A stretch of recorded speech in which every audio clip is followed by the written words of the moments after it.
John Davison Rockefeller was born on July 8th, 1839, about the same time that Belgium was established as a kingdom, and the British gained control of Hong Kong. He would eventually become one of the richest men in the history of capitalism, but before that, he began his business career in Cleveland, Ohio. 20 years after he was born, Rockefeller, along with his business partner, Maurice B. Clark, raised $4,000 in capital to create a produce commission business.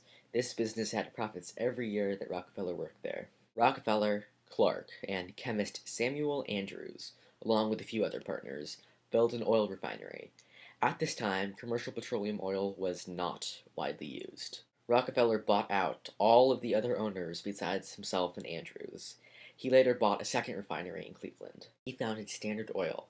Standard Oil began to grow and eventually gained control of most of the oil refining and marketing in the United States. Standard Oil had 20,000 wells, 4,000 miles of pipeline, 5,000 tank cars, and over 100,000 employees.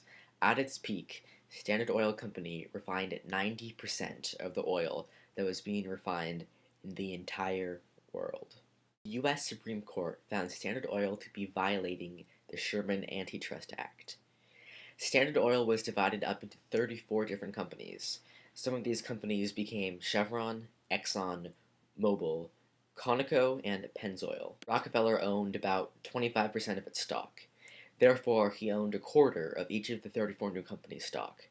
Because of this, Rockefeller became a 900 millionaire. 97-year-old Rockefeller died of arteriosclerosis, a stiffening of the arteries, not to be confused with arteriolosclerosis or atherosclerosis. Rockefeller made over $1 billion. Adjusting for inflation, that is over $300 billion in today's money. He was over 3 times richer than Bill Gates.